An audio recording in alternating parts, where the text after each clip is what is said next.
So back in the preseason, actually I think October 8th, I made a video talking about why I thought the Miami Heat and Chicago Bulls were about to take the NBA by storm. And I made that decision because of their additions over the summer, development of some of the young guys on both teams, and overall the incredible fit each player had on each team. And overall this season, both these teams respectively are the first and second seed in their conference, while also facing the largest injury concerns and COVID protocol concerns this season, and they've still been able to keep up a certain level of play. So it's safe to say that I was pretty right, and these two teams are some of the best in the NBA. So today we're going to look back on that video and we're going to talk about why these teams actually took the NBA by storm.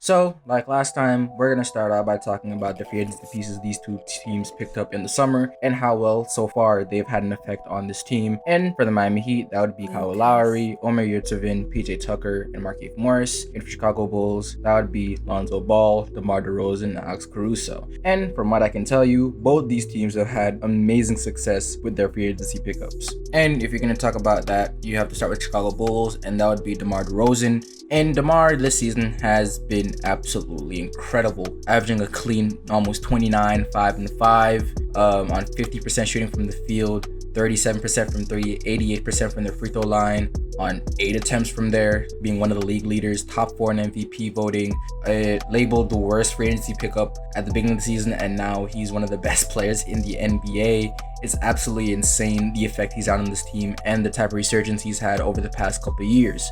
Right now and in the past 16 games, with Alex Caruso being out and them not having the same type of defensive edge without Lonzo and Alex Caruso, he's turned up the offensive production to an absolute insane level, averaging nearly 35, 5 and 5 on 56% shooting and 44% from 3, which is numbers completely unheard of from him. Those are almost James Harden type production numbers with LeBron in 2013 level efficiency. It's absolutely insane how well he's been able to play this season, and he's probably been the best free agency pickup this year, and he's the largest reason why the Bulls are now the second seed and right there could be the first seed in the East. And then the next guys in both Lonzo Ball and Alex Caruso have just been insane. Lonzo Ball, as we all know, has changed his jump shot and has become one of the best catch and shoot and best shooters in the NBA as of right now, shooting 43% from 3 on I think about 7 attempts per game, which is a stark difference from the beginning of his career. But the biggest effect he's had on this team is his defense, as if he were to qualify right now, he would be top 5 in deflections in the NBA, top 3 in steals in the NBA, and be one of the best perimeter defenders on this team. And he's given this team an edge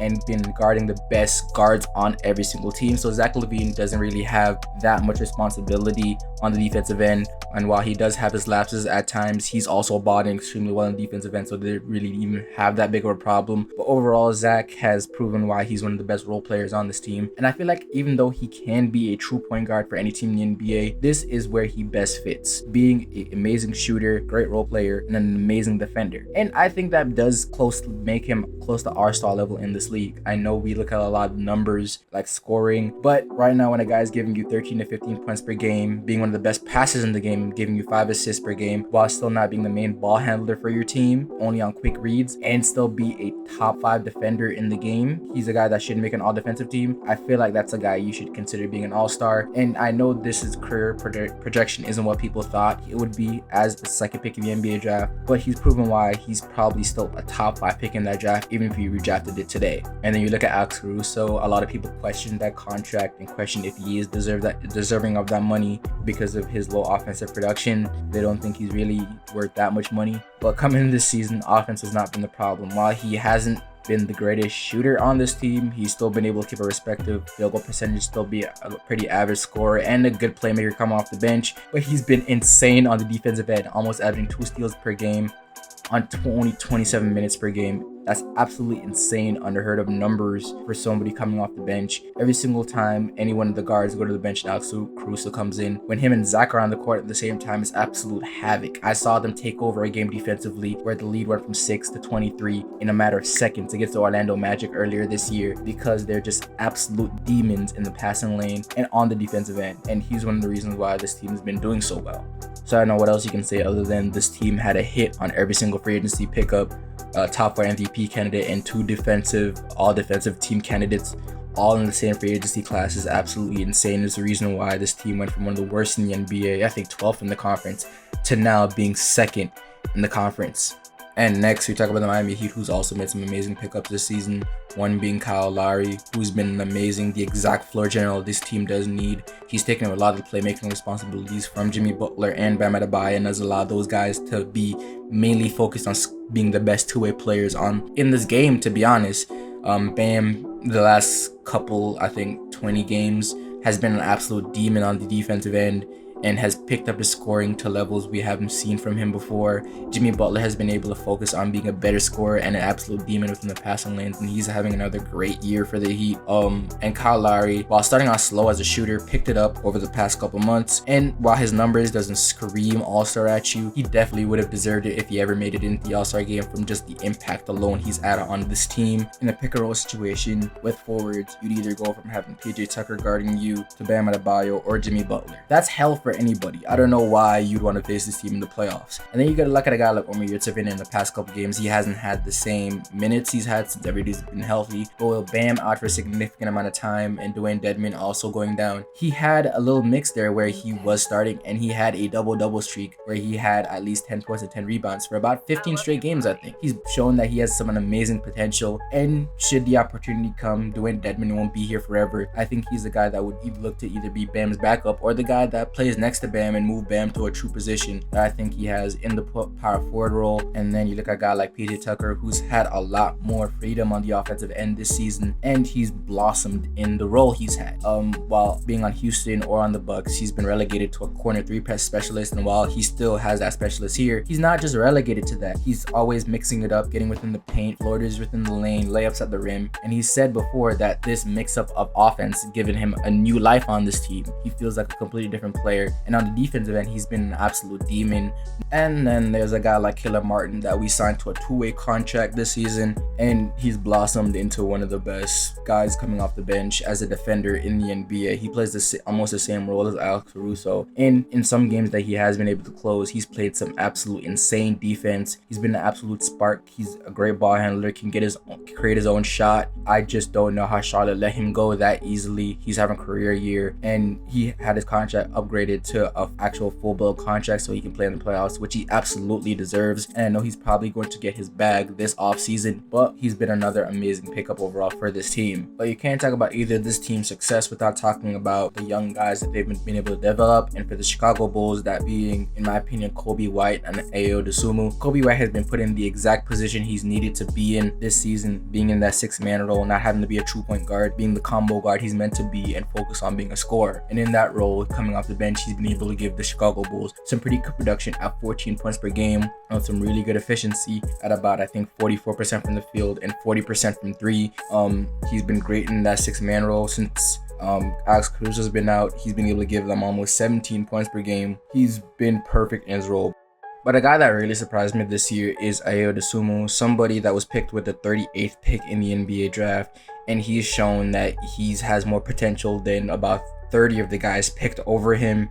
He's been absolutely incredible for this team, being not only a really good shooter for them with a 40% shooting 40% from 3, but he's shown that he's also a really good point guard coming off the bench. As with Alex Caruso being out, he's averaged over 6 assists per game on this team. He's been one of the best rookies. I think he's top 5 in Rookie of the Year voting right now, as he's upgraded his level of play to a whole nother level with the increased opportunity he's gotten. And he's another guy I think the Chicago Bulls development team did an amazing job with. Even though it's his first season, overall you see him get more comfortable, get more opportunities, and he's blossomed into the player we see right now.